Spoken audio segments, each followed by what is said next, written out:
Hello. If you are interested in using AI for your research using mixed methods, quantitative and Mhm. qualitative, then you're in the right place. My name is Anne-Marie Brown, and I'm joined by Dr. Philip Adu, who has written several publications on qualitative research methods. So, please, we would like to know where you're joining us from, wherever you are in the chat, just to write your name and where you're located. So, to start us off, Dr. Adu, what are mixed methods research? What is mixed method research? Let's not assume. Yeah, so thank you for your question. So mixed method means that you are using more than one research methodology. Most of the time, you are using quantitative approach and also qualitative approach in a single study. That makes it a mixed method. So you always have to think about four things, right? So the first one, you have to think about the sequence, which sometimes people call it timing. Are you collecting qualitative and quantitative data at the same time, or you are doing it sequentially? Are you collecting qualitative first and maybe end with quantitative? So the timing is very important. You also have to think about theoretical perspective that you are using. What kind of theory that or philosophical paradigm that informs the approach that you are using, which is the mixed method approach. You also have to focus on the integration. How are you going to mix the two methodologies? Are you going to mix it during the data collection or analysis or during the data interpretation of the findings, right? And which of the approach would take a major role or will play a major role in your study? So these are the things that you have to think about when you are doing a mixed method study, collecting qualitative and quantitative data in your study, but you have to also have to think about all these components as you are doing the mixed method research. It's very interesting, Dr. Adu, that you spoke about timing and the theory and so forth. But if I'm doing a piece of research or an evaluation, and I use interviews and focus groups, and I use a survey, and that's it, is that a mixed methods approach? You have to think into the name mixing, right? So it's not you are not only collecting qualitative and quantitative data. You have to think about how are you going to mix the two, right? So just collecting qualitative and quantitative data doesn't necessarily mean that you are doing a mixed method study. You also have to think about, do you have qualitative research question? Do you have quantitative research question? Are you looking at the phenomenon from two methodological point of view, or are you looking at the phenomenon? One is looking at one part of the phenomenon, another thing is looking at the second part of the phenomenon. One example is, let's say you want to measure the satisfaction or you want to study the satisfaction, student satisfaction in a classroom. You can do mixed method study, right? The quantitative will focus on measuring their level of or degree of satisfaction. The second one, which is quantitative, will be interviewing them to find out the experience of satisfaction. So you see how you have to be very systematic in terms of choosing the approach. You just choosing two data collection strategies doesn't necessarily mean that you are doing a mixed method study. So, very interesting. So, from my understanding, a mixed method study goes beyond just the data collection method. Mhm. It also looks at your research question and what aspects you're measuring. So I think that's a very important takeaway. It's not just saying, oh, I'm doing a focus group and a survey, so it's mixed method study. Mhm. There's much more to it, such as the timing. Are you going to do them at the same time? And your theory. Okay. Thanks, Dr. Adu. I'm going You're to welcome. welcome John. John is from Kampala, and I also see Beneath in Uganda. And Isaac, I think the African delegation came out today. Yes, I can see that. Prosper from Malawi, Welcome. thank you so very much for joining us. And if you have any questions or comments, please put them in the chat. We want this to be an interactive session so you can get the most out of it. It's not a script just between Dr. Adu and I. Mhm. So, Telahon, Please put your question on explanatory in the chat so we can answer it. And Trudy is speaking about doing a convergent study. Does that ring any bells, Dr. Adu? Yeah, so the convergence study means that you are collecting qualitative and quantitative data and you're trying to bring them together. Most of the time, it's also called concurrent triangulation design, mixed method design. It's concurrent means that you are collecting qualitative and quantitative data at the same time and trying to analyze them separately, but you're also going to look at the phenomenon from two methodological point of view. That's where the triangulation looking at. An example is, let's say you want to explore the experience of participants, right? And you can collect um, quantitative data, finding out their perception about the experience, and then qualitative data, trying to talk about the live experience, expressing themselves, giving their thought, their action, their decisions. And then you are going to look at the phenomenon, right, from these two methodology point of view. So converge, they are coming together to explain or help you to understand the phenomenon. Okay. All right. And welcome, Trudy. Welcome. Thanks for your great question. Trudy's in Barbados. And question coming in. How about triangulation? Is triangulation a method? Is it different from mixed method? It depends on how you label it. We saw that under mixed method we have different types, and one of them is concurrent triangulation mixed method design. So concurrent means that you are collecting qualitative data and quantitative data at the same time, all right? And then you want, after analyzing both, you want to look at the issue, interpret the findings, and looking at you interpret the findings and helping you to understand the phenomenon. So it's like looking at the phenomenon from two different angles in terms of methodology. So that's where the triangulation comes in. So normally, sometimes you really want to get into the quality of the results, right? And we all know that using one methodology might not be able to reach that kind of quality. So you have to look at it from other methodological point of view and then trying to say, okay, are they all saying the same thing, right? Is there any kind of difference? If they are saying the same thing, this means that the issue exists, or this information is really reflective of what participants were giving us, right? So triangulation is also one of the type of mixed method design. Okay, great. Thank you for that interesting question and answer, Dr. Adu. Well, we did say this live stream is about the use of AI. Yes, so we're getting into the AI aspects because this Yes. live stream is about how you can leverage AI for your mixed method study.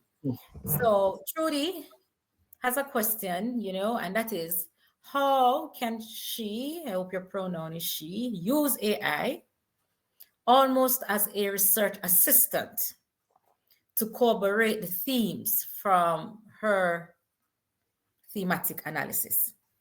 Yeah, I think you can do that. I think that what you can do, you can use ChatGPT, and you always have to, since it's an assistant, don't assume that they know everything about the study, right? So you have to introduce the study to the assistant. How do you introduce the study? Provide some background information. What are you studying? What is the purpose of your study? What is the research question? And also ask for clarification, or ask the system that does the system want you to clarify anything about your study before you ask it to analyze your qualitative data for you. After having that conversation, then you can upload your transcript, right? And ask the system question. You can ask it to go through the data with the research question in mind, identify information that are significant, and extract all of them for you. You can also ask the system to develop labels or codes based on the significant information. You can ask the system to categorize the code to develop themes, right? Then when you have the theme, you can compare the themes that you have gotten from the AI to what you have done. And sometimes the AI can give you some suggestion about how to frame some of your themes, right? There might be something that you didn't look at based on the research question. The AI kind of points that information out. You can even go further and say that I did manual coding, and these are my theme that I came up with. Can you compare my theme to your theme and then trying to reconcile them? And the system can do that for you, right? So it's like the help is limitless. You can ask any question and then see what you're going to get, and then use the information that you think is going to be useful. So yes, so it can be used as an assistant for you for the qualitative portion. Okay, great. So you spoke of the qualitative analysis, right? But how can AI tools help in integrating both the qualitative and the quantitative approaches in research design? Yeah, so I think, you just have to start from the proposal stage, right? Imagine you have a topic and you know that you're going to use a mixed method design, but you are not sure because we have different kinds of mixed method design. So you can have a conversation with ChatGPT or Cloud AI or any AI tool. As I said, the beginning is giving the system some context. What is your study about? What do you want to find out? What is your population? And giving the system all this information, and also ask the system to clarify, ask if it wants you to clarify anything. After that, you can ask it to generate or give you an idea about the research design, that mixed method design that is appropriate, the kinds of questions that you have to ask, and the system can help you to do that. So it's all about having clear communication with the AI tool, providing a context, and then continue to ask questions until you get what you want, right? And also the good thing is that I've created a tool, AI tool that can help you to determine the right methodology in terms of the mixed method for you. You can use it and then see what you're going to get. So that has been very, very useful for a lot of my students or my clients. So I can share that information with you so that you'll be able to use that. If you're interested in seeing Dr. Adu's AI tool that can help you to select the right method for your mixed method research, write the word share. Okay, all right. So we keep going on. Earlier, Dr. Adu, you were speaking of certain AI tools such as Mhm. ChatGPT and Claude AI that can assist with your qualitative data research. Are there any other tools that you recommend, especially for mixed methods? Yeah, I think there are a lot there. Apart from ChatGPT, we have the Cloud AI. I can share my screen and then I can talk a little bit about that. The first screen. Let me see. So Cloud.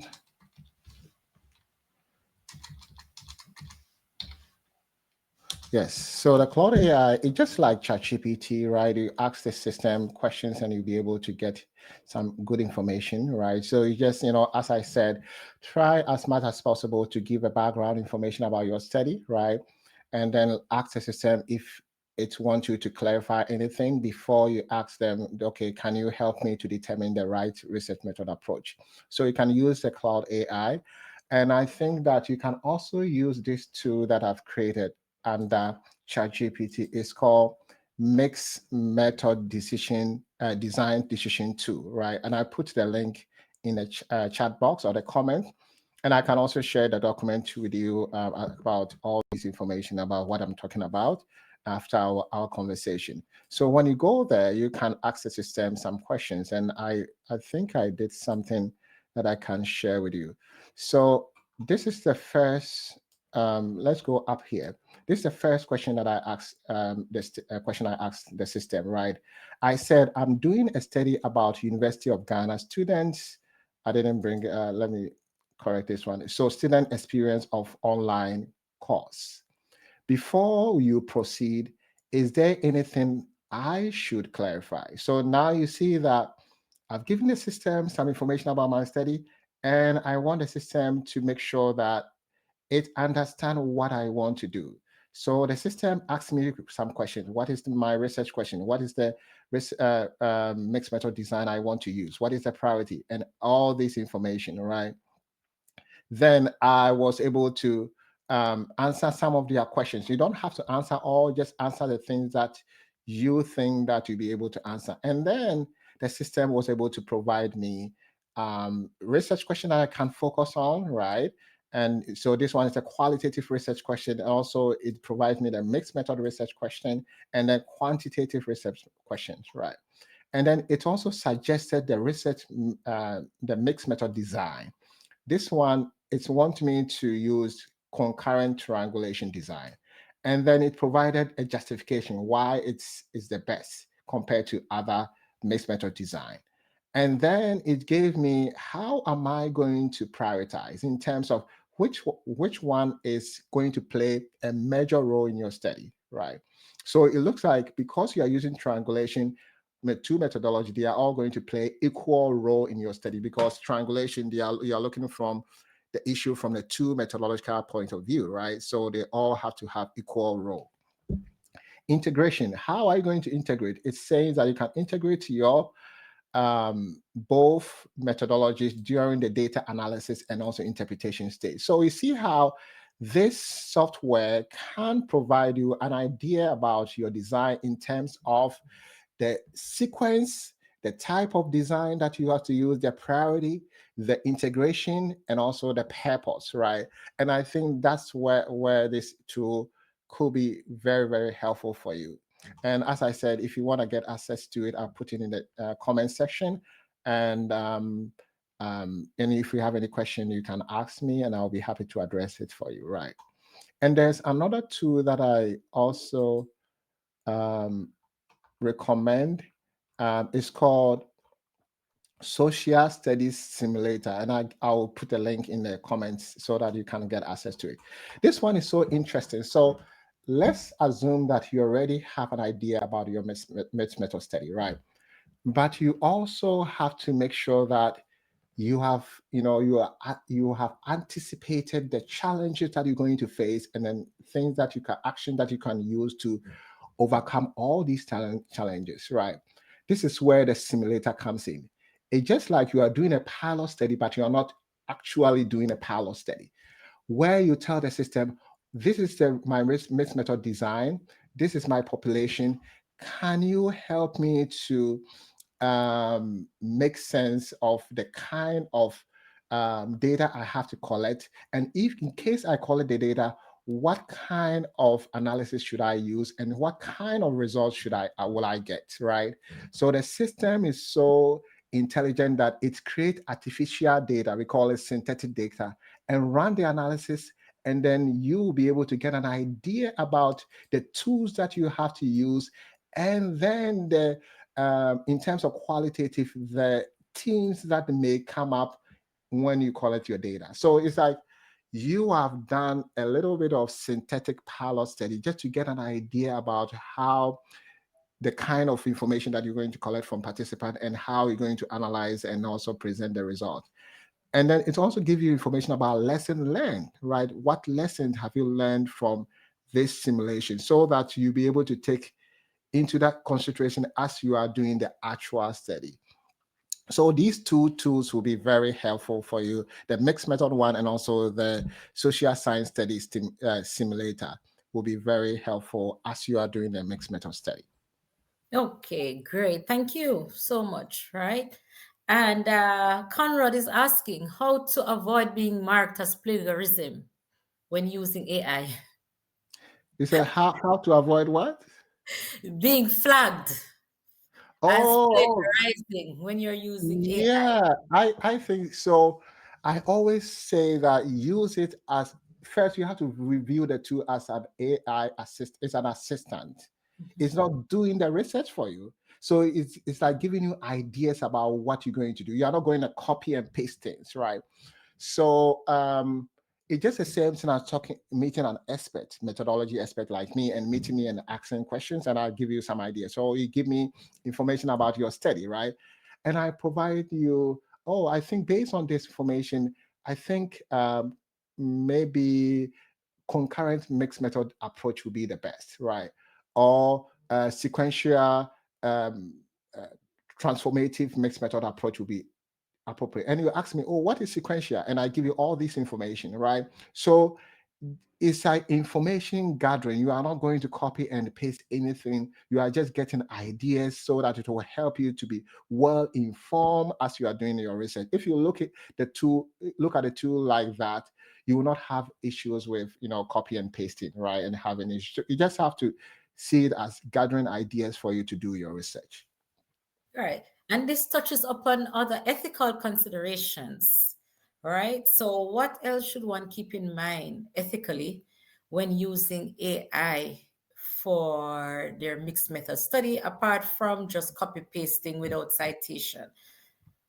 Yeah, I think that ethical way you have to make sure that when you collect your data from participant and you want to use the AI to do the analysis, you have to make sure that you take away all identifiable information that is in the data so that participant information will be protected, right? And also you just have to make sure that this system it is fallible. This means that it can make mistakes, right? So you always have to be critical. You don't take the information and run with it. You have to ask some questions. You have to let the system do some self-evaluation based on the outputs. Can the system reflect and give you some ideas about whether this information is appropriate, right? So engaging in that kind of conversation about self-evaluation is very important. And always you can cite the source, especially when you use ChatGPT to analyze your qualitative data. You can tell people about how you communicated with ChatGPT to get the themes to address your research questions. So being transparent in the process will be also helpful when it comes to ethics and also doing research using AI too. Okay, great. Thank you. Keep the questions coming and comments.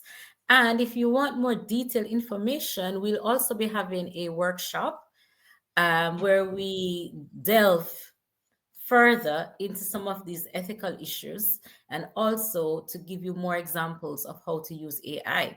So, Conrad is on stage. Conrad, can you hear us?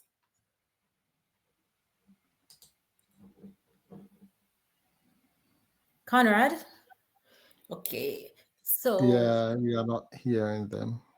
all right. So So sorry let's move. about the technical issue. Mhm. That's fine. I think persons are writing, they're active in the chat. And one question is, how can AI assist in managing large data sets in mixed methods research? Yeah, so I think that what you have to think about is you always have to think about how large is your data, right? If your data is, I think they use it as like, um, they measure it based on like number of words or number of characters, right? And if you are using ChatGPT, I think you'll be able to analyze your quantitative data and qualitative data if you have, let's say, 10 interviews transcript, and then you have maybe a survey with about 5,000 or maybe 2,000 people, you'll be able to, run the analysis. And I think that when it comes to, we call it context window, right? When it comes to the how much information you can give to the system to get what you want, it all depends on the tool that you are using, and sometimes too they change the requirements. So my suggestion is try to explore the tool with your data and see whether it will be able to take that information. And then if it will be able to take that information, you can ask the system some question to get what you want. But so far, based on my experience, ChatGPT can handle most of the data that researchers use. And also the Claude AI has bigger context window. If you want, you have a huge amount of data, like if let's say you want to put in the number of pages, right?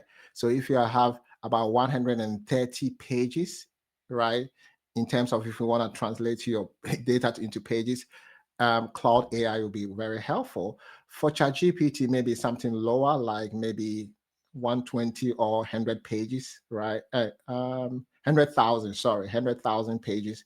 You'll be able to use, ChatGPT. So it's all about trying it out and see. When it comes to interview, if you have more than 10 transcript, then you have to upload your information in batches for you to analyze. So you have to upload. ChatGPT allow you to upload up to 10 transcripts for you to do the analysis. So you can upload the first 10 and ask the system questions, and then you can upload the second 10 or the third or something. So breaking them into batches will be very helpful for the system to consume. Useful tip. If your data set is huge, just upload them in batches. So that's a good practice when using Mhm. any of the AI tools. And speaking of which, say you have survey open-ended responses from your survey, how can you use AI to analyze this data effectively? Yeah, it's so easy now. ChatGPT has a system called, they have incorporated a system called Python programming, where it can, when you interact with ChatGPT, the system will information will be communicated to another programming tool and analyze your data for you and then bring you your result, so that the information will be accurate, right? So you can easily use ChatGPT. You just have to upload the open-ended responses and ask the system a question. And I always say, give the system a lot of information about the data. Don't assume that it knows everything, right? It didn't do the research with you. If you don't give detailed information about the data, it will assume and provide you general information. So always make sure that, especially if you have a data with qualitative, like open-ended responses and close-ended responses, right? You have to indicate each of the variables. What is the definition of the variables? If the variable, a person gets 5 and another person gets 1, what does it mean? You have to explain it to the system, the scoring. Sometimes you also have to think about some of the instrument that you may be using, some of the items in the instrument, you have to do reverse coding, right? So 1 will be changed to maybe 5 and 4 will be changed to maybe 3, right? All this information should be provided to the system, and ask the system to do the reverse coding for you before you do the analysis. So don't just upload a document and start asking the system a question. You can get, wrong information, right? It's not like a magician. You feed, it's like garbage in, garbage out. The wrong information that you give to the system, you may get wrong information, right? So always be specific and provide all the background information. Ask the system whether it has any question for you, right? And then you can go ahead and have very good conversation and get your information that you want. Right. So my key takeaway is AI does not relieve you of your duty to check, Mhm. validate, and also to make sure that the information you give is correct then and the context. Yes, yes, I can hear you, Oh, sure. all right. Go ahead, please. Welcome. Thank you so much. Actual, this topic is interesting for me because I'm currently conducting a mixed method study, and before yesterday, since I'm analyzing my data, I try to use AI, and the last point which Professor Philip just um, put forward regarding the need of providing enough data so that we can have the right information. I really experienced that because I just introduced that. Yes, so what happened was that when I asked it to code the data for me, it coded the Mhm. data not only from the participants, but also from me, from the interviewer. And Mhm. it became very long for me to analyze, and it gave me another work for me to put it in my chapter about data analysis.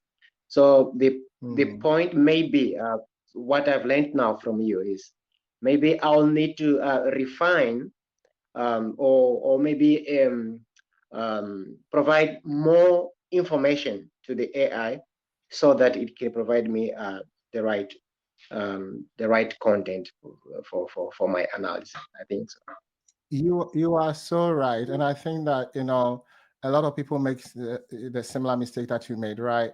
So especially the interview transcript, you have to indicate where what you said, like interviewer, and what participant said. If you put everything together, the system cannot differentiate between what you said and what participants said, and that's where it analyzes everything.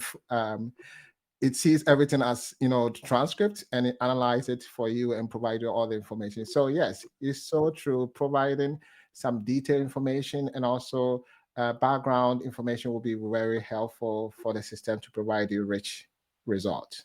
So thank you for sharing. Yes, thank you so Thank you very so much. much for your input. Is there anyone else to take the stage? If not, please.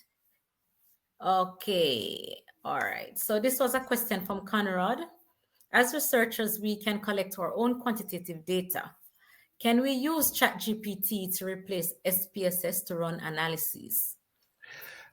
This is a very good question. I think you can do that, but it all depends on your institution, right?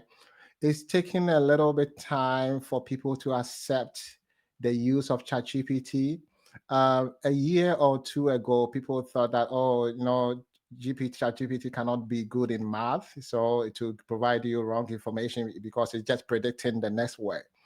But they have improved the system such a way that when you interact with ChatGPT, the system also communicates with another system, which is Python, to run your analysis for you, right? And also, Python is very good in quantitative analysis to give you all the information. So when you tell the system that, oh, I have this data, can you determine the correlation between these two variables? ChatGPT doesn't address the question. It sends that information to Python programming, and the system run the code for you, and then give the answer to ChatGPT, and ChatGPT connect, give you the information. So you see how, yes, it will reach a stage where people might not use SPSS anymore. They might use ChatGPT if SPSS they don't incorporate AI, like chatting with the system to run the analysis. Maybe things might change. Maybe they are working on it. But as for now, if your institutions are okay, you can use ChatGPT as a data or qualitative or quantitative data analysis tool to help you to make sense of your data. Right. And another one that second one that I can also share is called Julius AI. It's also very good in analyzing your quantitative data, right? So the good thing about this one is that it uses more than one AI tool, right? It's used ChatGPT, or we call it GPT-4, or it used Gemini, it used Claude AI, some of their models to help you to make sense of the quantitative data, right? So yes, it will reach a stage where if they don't improve the SPSS to incorporate AI, many people will not use AI to like Julius or Claude or ChatGPT to make sense of their quantitative data. All right. Thanks for giving us your thoughts on the future, what the future holds. Okay. So I think we're right up on time. I don't see any other burning questions in the chat. So, Dr. Adu, I give you the final word before we close. Yes, so I will be sharing, let me quickly show you this too. So I'll be in the comment section. You can check, the platform that you are using, whether YouTube or LinkedIn. I'll be sharing this PowerPoint for you to, whatever I talk about, I put it in about 8 pages or 8 slides for you to just get a summary of what we discussed. And if you have any questions, please let me know. I'll be happy to address them for you. And also, I provide methodology consultation. So in case you want to get information about how to analyze your data with ChatGPT or any other AI tool, you can contact me and I'll be happy to address them for you. And also thank you for your time. And also thank you, Anne, for all the questions and also the moderating this successful event. You're most welcome. I did say you have the final word, but I just have to pitch in that in October, we'll be having a series of workshops, October 21 to 23. There's the link there, the QR code, you can scan it. And this is where we'll go in more detail. I see a question coming in on how to use ChatGPT as a core researcher. We will give you answers to that question and much more. So join us for the workshop in October where we can go in more detail. And take care. Bye-bye. Take care.